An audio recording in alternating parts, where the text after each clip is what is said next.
और आपको बताएंगे हैदराबाद में इंडस हाईवे पर दो बसें आपस में टकरा गईं।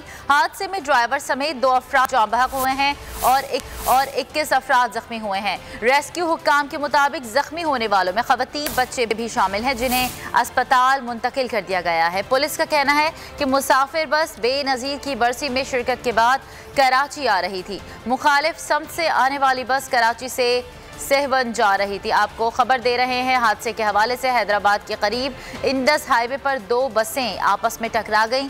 हादसे में ड्राइवर समेत 2 अफराद जाँ बहक और 21 अफराद जख्मी हुए हैं। रेस्क्यू हुक्काम के मुताबिक जख्मी होने वालों में खवातीन और बच्चे शामिल हैं जिन्हें अस्पताल मुंतकिल कर दिया गया। सब्सक्राइब करें और बेल दबाएं ताकि कोई खबर रह न जाए।